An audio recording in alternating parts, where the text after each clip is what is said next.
तापमानामध्ये सातत्याने वाढ होत आहे। सध्या मार्च महिना सुरू आहे आणि पारा 40 अंशांच्या पुढे सरकलेला आहे। वर्धा जिल्ह्यामध्ये 41 अंशापर्यंत तापमानाची नोंद झालेली आहे। मागील 3 दिवसापासून उन्हाचा पारा सातत्याने वाढत आहे। या पार्श्वभूमीवर दुपारच्या सुमारास रस्ते मात्र वर्दळ कमी झालेली दिसून येतात। अनेक जण घराबाहेर पडणं देखील टाळत आहेत। ज्यांना कामानिमित्त घराबाहेर पडतायत तर ते कामानिमित्त घराबाहेर पडणाऱ्या व्यक्ती दुपट्टा, स्कार्फ, रुमाल आदींचा वापर करताना दिसत आहेत। चौकांमध्ये बघितलं तरी देखील वर्दळ कमी असल्याचं दिसून येत आहे। विविध ठिकाणी लस्सी, आईस्क्रीम, उसाचा रस, लस्सी आदींच्या गाड्या रस्त्याच्या किनारी लागलेल्या आहेत। रस्त्याच्या देखील मोठ्या प्रमाणात लागलेल्या आहेत आणि या उन्हापासून संरक्षणासाठी प्रत्येकाने काळजी घेण्याची गरज निर्माण झालेली आहे।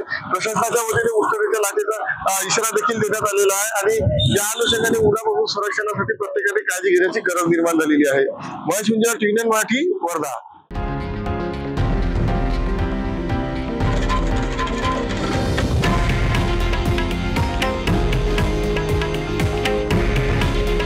हे आहे देशातील नंबर 1 न्यूज नेटवर्क आणि आपण पाहत आहात TV9 मराठी। काळजी तुमची, हित महाराष्ट्राचं।